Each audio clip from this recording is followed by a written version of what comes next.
Okay, so we're going to get going.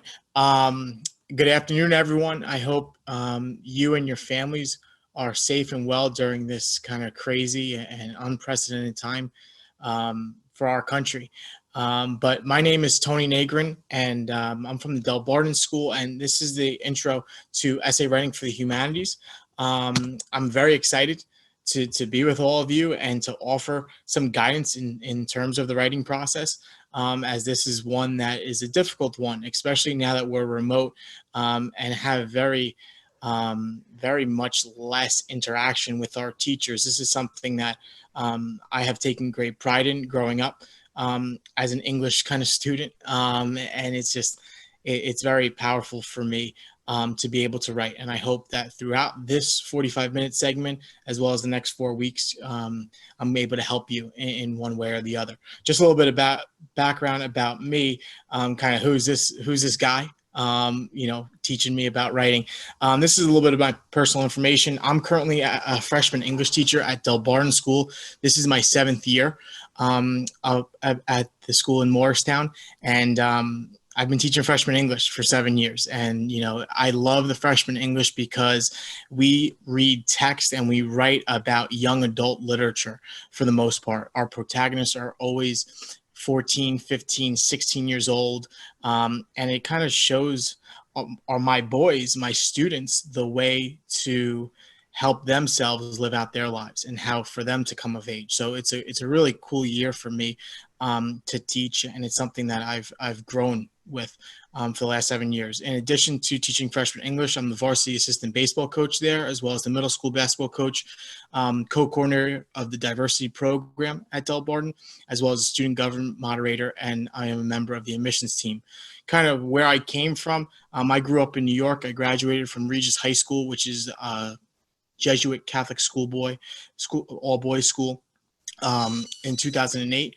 I then went on to LaSalle University to get an undergraduate education in English literature. From there, I attained a master's degree in secondary educational studies with a concentration in English literature from Pace University.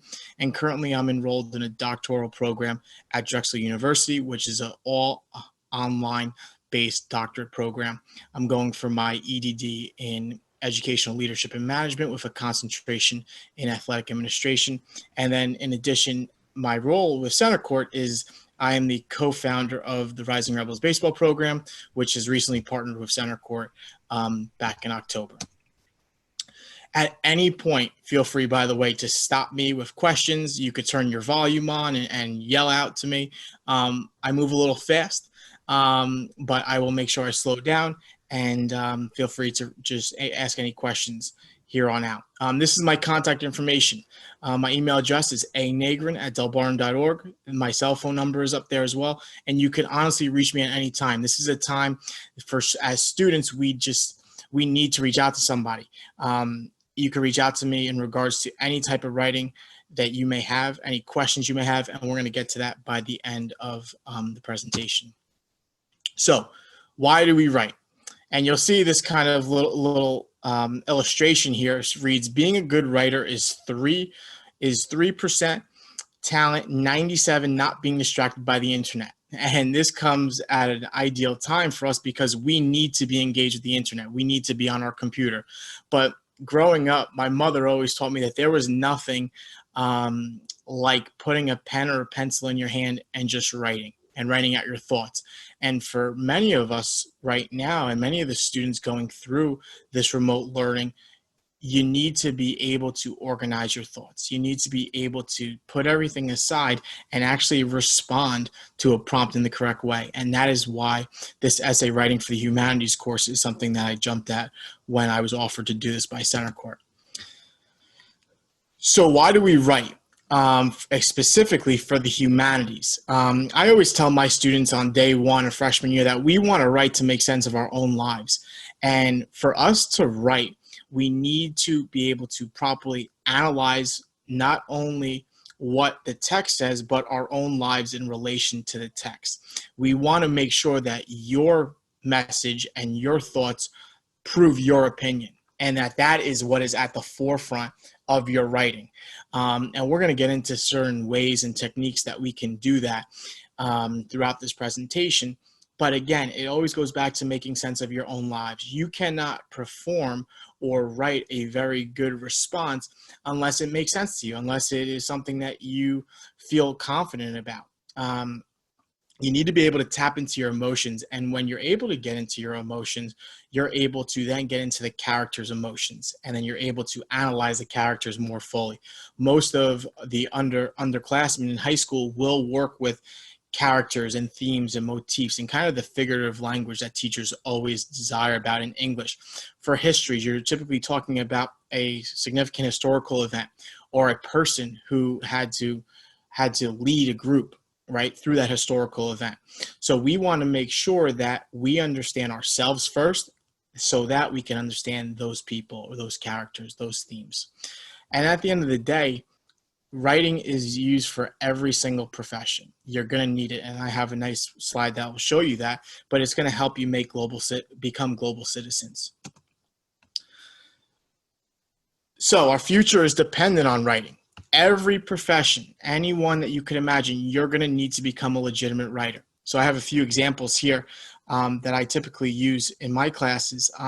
Doctors, you're going to have to write up patient files, pre-op reports, etc. Lawyers, you're going to have to write sworn testimonies. Directors, you have to write script for productions. Wall Street tycoons, if you want to have a career in finance, you're going to have to write up financial statements, deals. Professional agents, even if you're a professional athlete, you're going to have to write. You're going to have to craft, negotiate multi-million-dollar contracts. So any type of future and occupation you want to have, you're going to need to be able to write. So I like this one, and it reads, I don't know what I'm writing about, because that is what is at the forefront of all young writers' minds. I have this prompt, I have this enormous history response I have to write, or this English teacher is talking to me about this theme or this setting. I don't even know what I just read. That's what we have to get into today. So before we get into techniques, that I want to take 5 minutes here and give you an opportunity to actually perform a writing exercise. With this exercise, you do not have to address all of these questions. You definitely do not. But I'm going to give you 5 minutes, and it's a beautiful day, whether you're outside or you're inside, whatever the case is. I want you just to take your notebook and take a pen or take a pencil, and I want you to respond to one or a few of these questions. And they read, what do I enjoy writing about? And with that question, you really want to get your juices flowing and feel as if, okay, you know what? I enjoy writing about myself. I enjoy writing about the weather. I want you to just look around your environment right now and see, what do I have a feeling about? And how will I write about it? And why do I like writing about that? And then I want you to write about, what is the most difficult thing about writing for your current English class? Is it because the teacher grades you too harshly? Do you not understand certain terms? This is going to help me in promoting the rest of the 4 weeks for all of you students. What is most difficult about writing for my current history class? English and history writing is different. We at Delbarton use a very stringent method that helps students really diversify their writing in both classes while staying uniform, which we'll get to later on. And then what is the strongest skill set in regards to the writing process? And that strongest skill set, I am referring to yours personally. Do you feel comfortable with your vocabulary? Do you feel comfortable with your grammar? So if we could just take 5 minutes here and really get into this, I would really appreciate it. And I'll leave these questions up here for you guys, and I'll start the clock now. And I would love to have kind of an interaction for at least a few minutes if you're willing to share. So let's take 5 minutes here, and I'll get back to you guys.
Okay, we'll say 1 more minute.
Okay, would anyone like to share anything what they wrote? You don't have to read word for word, or anyone like to jump in and start off for us?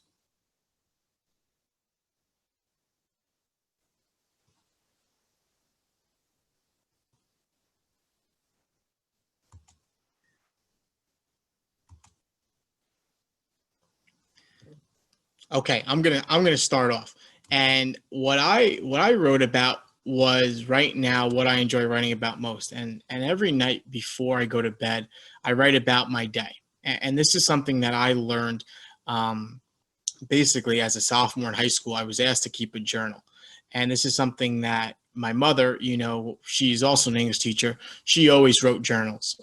She always kept her own journals. She had her students and her all boys Catholic high school keep journals. And I learned that writing and reflecting on my day at the end of the night kind of put me in a good spot to go to bed, as well as helped me, learn from maybe mistakes I made or things that I did, and how to be a better person the next day. So that's something I enjoy writing about. I enjoy writing about my day at the end of the night.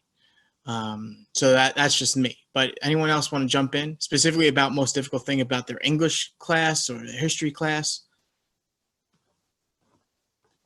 The most difficult thing for me is just making an essay in English. Okay, okay. And what's your name, young man? Hudson.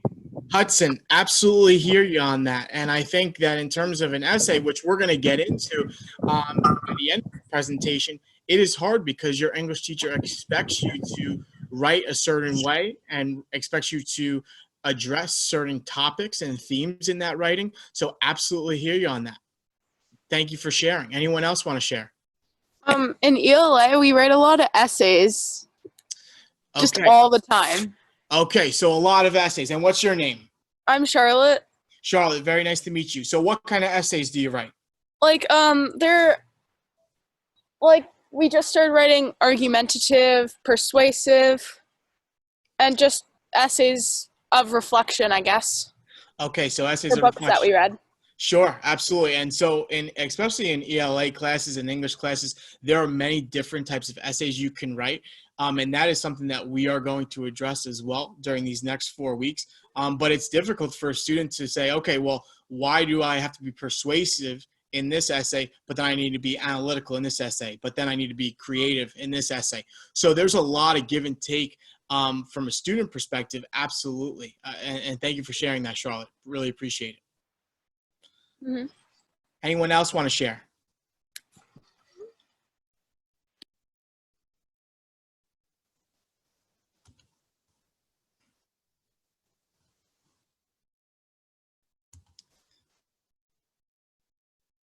Anyone else before we move on?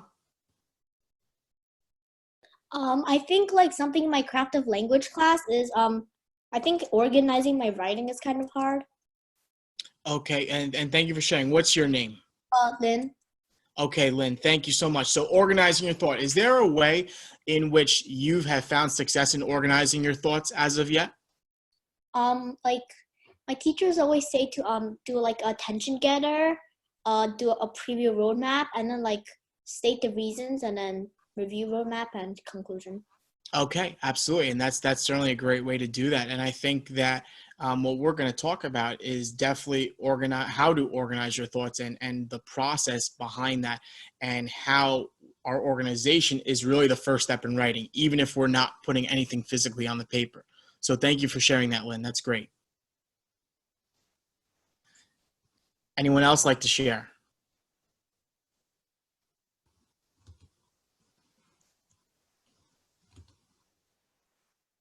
Okay, so we will move on then. And thank you guys for participating in that exercise. It's really, even if you take 5 minutes a day to write, it is so powerful, and it's definitely a great way to finish your day, and that's something that I do every day. So in terms of actually writing a paper, because this is not, I'm not talking about creative writing here. I'm talking about how to write a paper, how to write an argumentative paper, how to write a persuasion paper, how to write an analytical paper. And we're going to focus today on the actual framework of how to develop an analytical essay, and for both English and history classes, and even for, if you're in a Catholic school, for theology or a religion class, or even, for a science paper. You'd be surprised how many science programs now in high schools or middle schools are moving the way of trying to get their students to write a little more analytically. This is being a big trend right now in education. So you could write this way across disciplines. Okay, so as Lynn stated, how to begin. How do we start an essay? So what my students have had success, my best writers have had success over the last 7 years, is they think and they reflect on the prompt of the assignment. You cannot move forward with your writing process unless you fully comprehend the question on hand. You fully understand what part of the book it's coming from, or what part of history it's coming from, or what part of the Old Testament, if you have a religion class, your prompt's coming from. You need to understand, you need to think about it, and then you need to reflect on the actual question and the prompt. Because at the end of the day, you want to have confidence in your ability to write. You could have the best writing style and the best sentence structure, the best vocabulary, but if you don't understand what your teacher's asking you to do, you're gonna kind of digress and not have that confidence. And in order to be a very good writer, especially in the analytical process, you're going to need confidence. So that's first and foremost.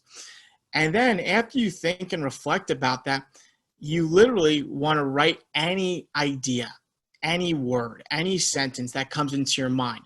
That's why having a piece of scrap paper, having a notebook where you could just jot down notes on before you start writing is so important. Even today, if you have a computer, just get a blank document up there, and just whatever comes to your mind about that topic, about that theme, you just put down.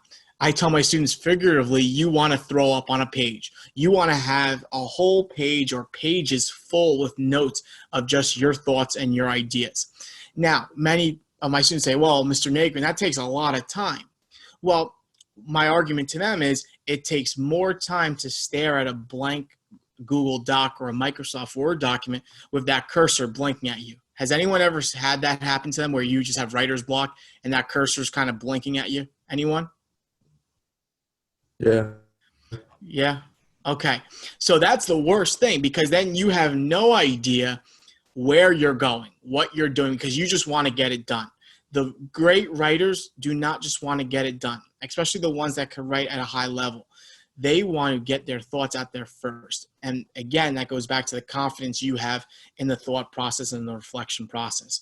And then after all your thoughts and all your words are out there on a page, you then get to organize it. And that is when the process, it pays off. After all your words are out there on that page in the open, it's your job to find the common patterns, the trends, the themes in your ideas and concepts, and then put them together and kind of like a puzzle. And again, the best writers will use their own language and words to formulate this puzzle and make it into a great writing piece. Any questions about that little process? It's a quick 3-step process before you get into any specific structure. Any questions?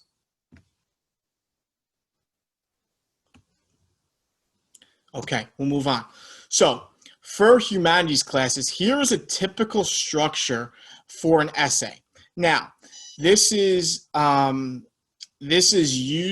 at Delbarton. This is our writing style in terms of analytical pieces and research papers for a 5-paragraph essay. We have things called mini research papers that are 5-paragraph essays. It helps our students in history courses from freshman year to senior year really be effective in their communication and streamline their thoughts. And then they expand it out to a 35-page research paper. For English, for our 5-paragraph essays, this is all we look for. We don't write research papers in English classes. Some schools do, which is great. But for strictly analytical essays, this is the type of structure that you're going to have for any type of response. So we're going to get more in depth here with some definition of terms within each paragraph, but this is the basic structure. You're going to have your introduction paragraph, which is going to be 8 to 10 sentences. And your intro paragraph should never be any longer than a regular body paragraph, especially in English. You're going to want to get closer to the 8-sentence mark. An introduction paragraph consists of 4 concepts. You have a hook. Does anyone know what a hook means? A hook means kind of like something that brings the reader in to make them want to read. That's correct. Exactly. Very good answer. And like I tell my students, I have about 74 students throughout freshman year. And when I assign one paper, I do not want 74 of the same hooks. I don't want 74 of the same papers, right? The hook, as you mentioned, does a great job in bringing me in. Why should I read your paper and why should I have confidence in you as a writer? The hook does a great job. Then we get a roadmap, which is going to illustrate our 3 main points of our essay. And then we have our thesis statement, which we'll get into after that. And then we have what's called an outro transition. An outro transition is the last sentence of each paragraph, with the exception of the conclusion, that will sum up the existing paragraph and then help us literally transition into the meaning of the next paragraph. So those are the concepts within the intro, and I'm going to have more definitions for you as we move forward. And then you're going to see each body paragraph is going to be consistent in the number of sentences. You'll see that 10 sentences is the max that we use for an English body paragraph, and it will be the max that you use for a very brief history essay or even brief research paper. What we have here is our first sentence is what we call the assertion sentence. This is where we get the context of our response out there as well as our opinion. And then we go into citations and then into our own works or explanation for each paragraph. And then finally, our conclusion paragraph is just to wrap things up. We have what we call a thesis redux, which is where we are going to restate our thesis statement using different language. And then we're going to have a roadmap redux, which we're going to state our 3 main points again with different language. And then we wrap it all up with a global statement that, as the best writers do, they connect it back all the way back up to the hook. So this type of structure, you'll notice it is not a very long structure. At most, this is, if you count them all out, at most you'll have 46 sentences here, which typically takes a student, 3 to 4 pages double spaced. So we're not looking for a long paper. English teachers, history teachers, religion teachers, science teachers, they're looking for students to be very concise yet effective in the words, while maintaining organization and structure throughout the entire paper, as mentioned in the bullets underneath. You want to make sure that you aren't just rambling on. Teachers want you to be effective. Teachers do not want to just read the same thing over and over and over again. Instead, they want to have a shorter paper in which they have different meanings for each paragraph and different points of view. So here is some definitions of vocabulary that I briefly touched on. But before we do that, does anyone have a question about the previous slide, the structure?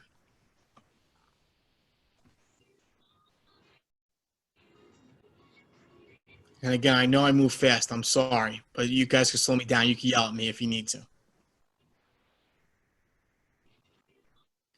No questions?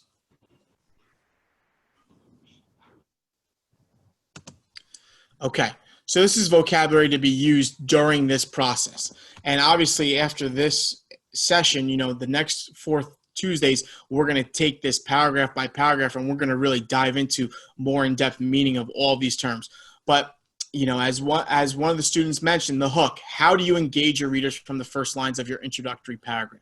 How do you bring your teacher in and say, okay, I'm excited to read about this? Because at the end of the day, like I mentioned before, your teachers are reading maybe, you know, dozens upon dozens or hundreds upon hundreds of the same essay, which asks the same prompt. So make sure that you differentiate yourself right from that first line of the hook. And then you have the roadmap. In this, you will build your main points of argument. You will say, okay, I believe in point A, point B, and point C, and here's why.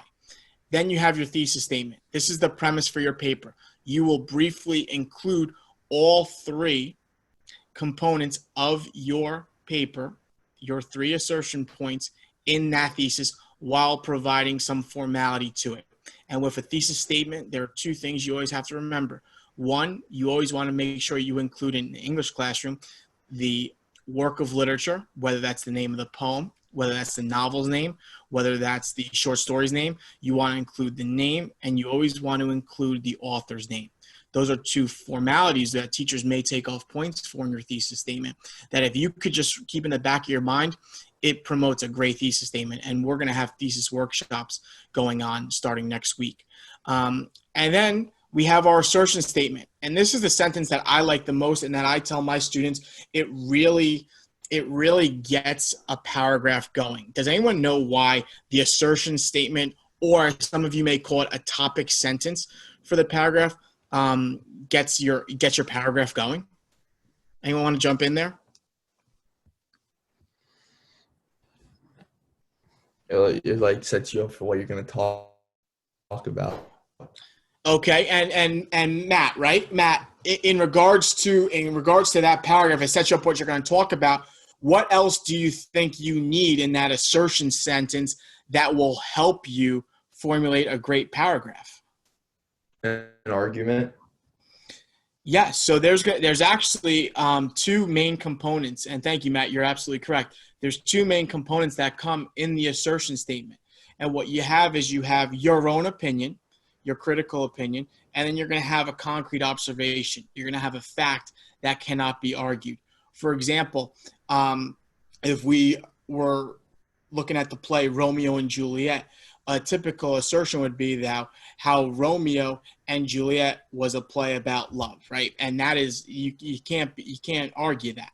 There's many other ways that the play can be taken, but it is a love story. But another person may say that it's a tragedy. You can't argue with that either. Yet when you have both, you're going to have to make a decision on do I want my paragraph to mean? Do I want to explain it as a tragedy, or do I want to explain it as a love story? And that's where your assertion statement comes in. In regards to your support sentence, this is quoted material from the author to support your claim.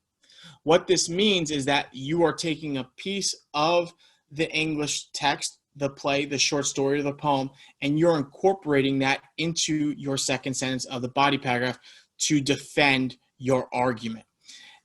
Then the next 3 sentences are what we call explanation sentences. This is where your own magic, your own words, your own ability to write plays into the part of defending not only your assertion, but your thesis. And this is a really strong way that a lot of my students cement themselves as phenomenal writers. They utilize a very foundational approach, and they really have it as building blocks towards the end of their essay. And they really use different language and vocabulary, and it's a very, very good way of doing it.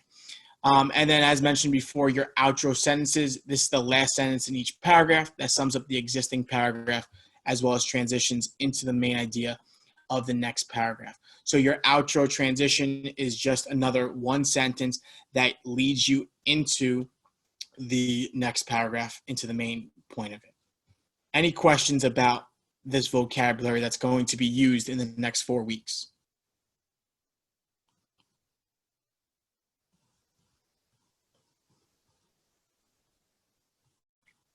Nothing?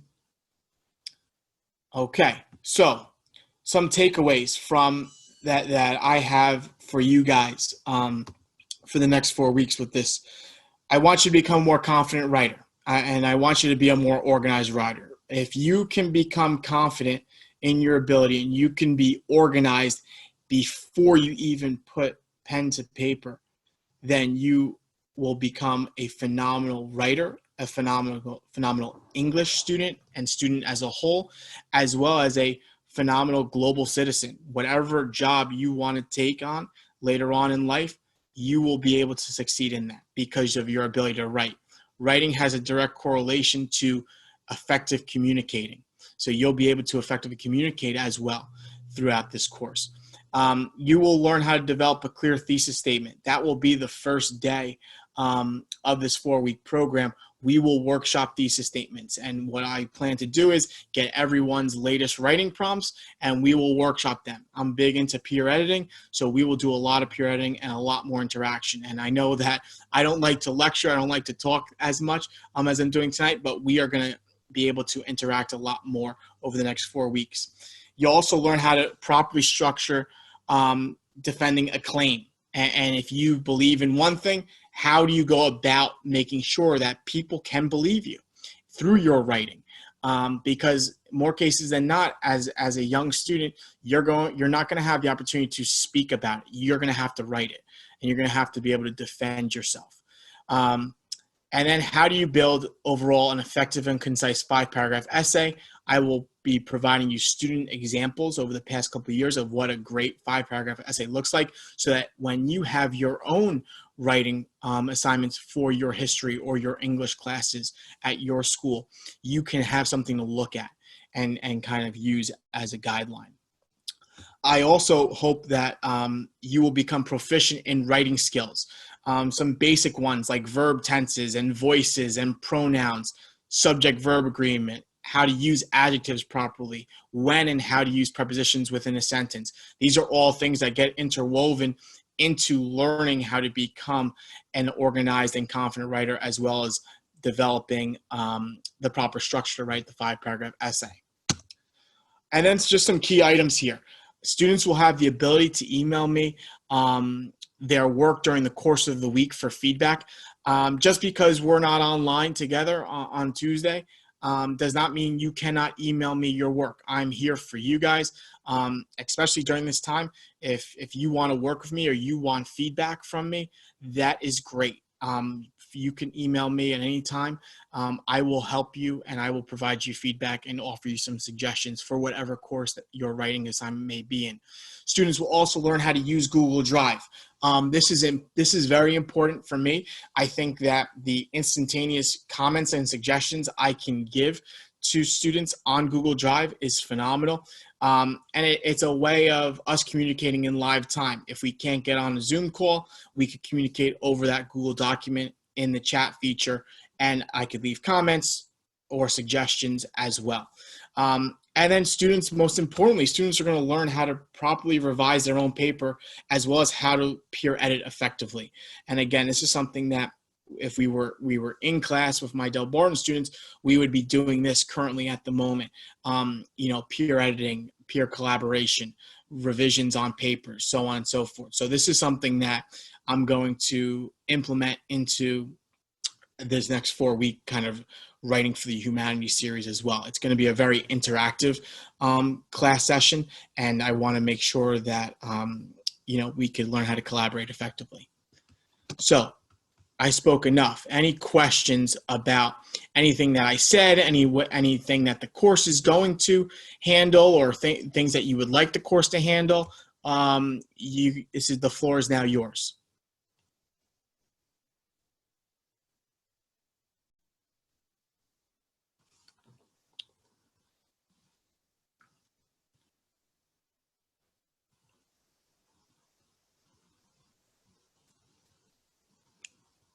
And if you don't feel comfortable speaking, you could certainly put it in the chat as well, and I could address it in the chat if you have a question.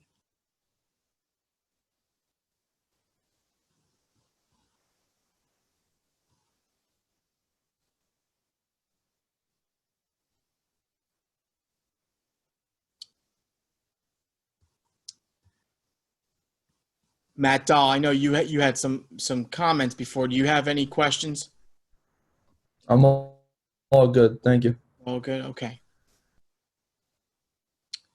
Does anyone have any current writing assignments they're working on now that they like to share about?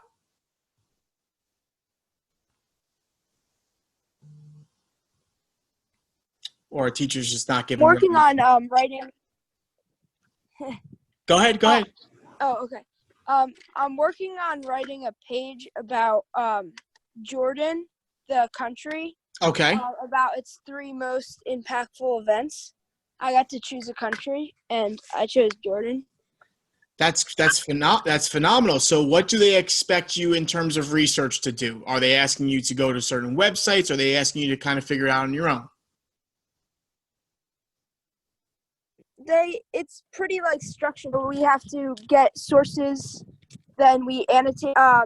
We annotate them, and then we write about them after taking notes.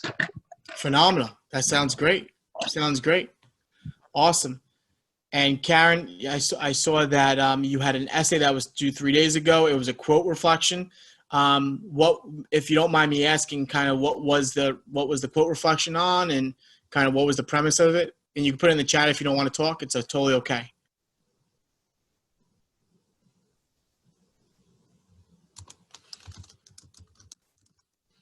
John F. Kennedy quote. Excellent. Good.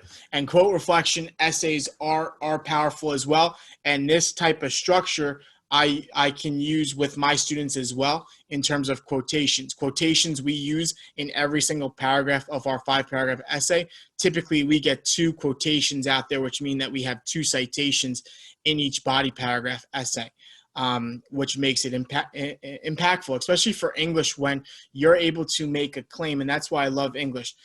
With the English literature and the English way of writing analytically, you can never be wrong if you have support. If you have something from the novel, if you have something from the poem, the short story, to back up your claim, you cannot be wrong, which is why our support sentence always follows our claim in the body paragraph as a second sentence. And we had to relate it to the book that we just read. That's excellent. That's a great assignment. Karen, thank you for sharing that. Karen said it was a quote reflection, JFK quote, and they had to relate it to the book that they just read. And Karen, if you could put the book name that you just read, that'd be phenomenal as well. But that is a great connection and a great essay topic for sure. Alan and Naomi, very good. Excellent, excellent, excellent. Thank you, Karen, for sharing. Anyone else have an essay coming up, whether it's English or history or, even science or?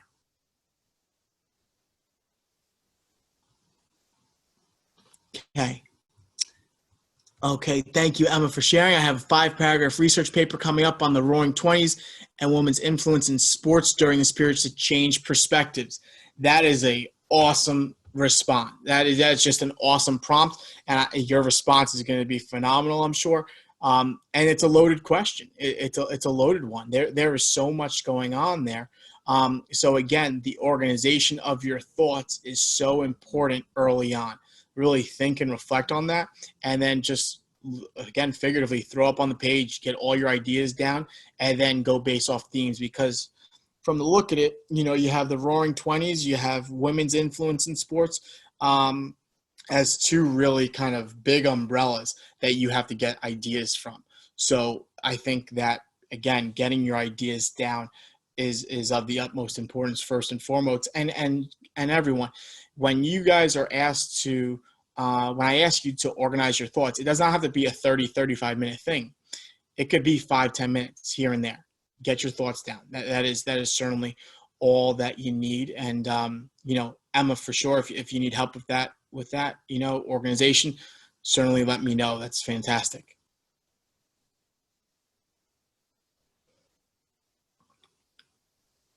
Anything else?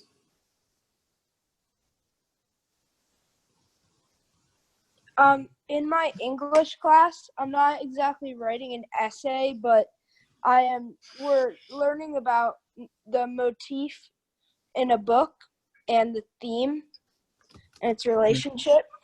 Great. That's excellent. And what may I ask you? What book? What book is it? It's Sight by Neil Schusterman. Yes, of course. That's great. That's great. And what are the expectations of the basically the paper or the response?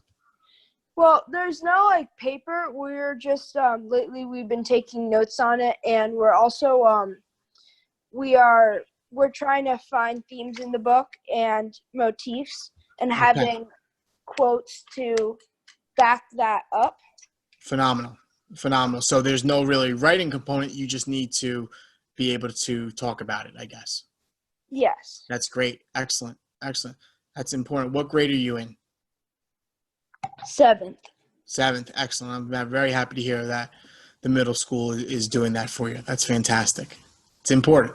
It's very important. Excellent. Anything else?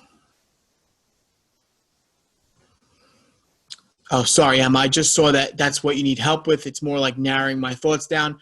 Feel free, Emma, to certainly email me the prompt and the response, and I can email you back certain ways on how to narrow your thoughts down there. I'd be more than happy to help you out with that. Okay. And again, I'm going to put in the chat. Okay. My email address, it's anegrin@delbarton.org. Okay. I will put that in right now. If you guys feel free to let me know. Anything you guys need. What I'm going to do is I'm going to email all of you the slides from this presentation, as well as a quick follow-up. And just so you have an email from me in your inbox, and you can reach out in terms of if you had any confusion about what I said, or any of the terminology. Feel free to reach out, but I will send that, by tonight to your email address. And again, do not hesitate to reach out. I'm here for you guys. And I hope that, a lot of you will join the 4-week series that will begin next Tuesday at 4 p.m. We will start with, writing thesis statements, but the beautiful thing about this next 4-week series is that I'm going to try and tailor it to what you need for your school right now. So everyone's going to have a more of an intimate touch. We're going to do some general things as a group, but we're going to really work together, both yourself and myself, on what your needs are for your paper that may be due at the end of April or early May. And I will help you get that done. So if you could look at this as kind of an opportunity that you have a teacher kind of working with you and working for you at this point for your essays, whether it's English or history or science or religion class even, or gym class, phys ed, which now assign papers apparently. So whatever you guys need, let me know. It was great meeting all of you and seeing all of you guys. And I look forward to working with you guys next Tuesday. You could expect an email from me by the end of the day. And again, any questions, never hesitate to reach out. So thank you again so much. And just a little thing to show you guys what Centercourt is also offering are tutors in other disciplines that you may need help with. So we have a list of tutors here, which I am going to include in the email as well. We have Spanish, history, biology, science. We have a bunch of tutors at our disposal, so feel free to reach out if you have questions about them, and I can get you hooked up with them as well. So, but that'll be in the email. Thank you again so much, everyone, and I look forward to seeing you guys next Tuesday.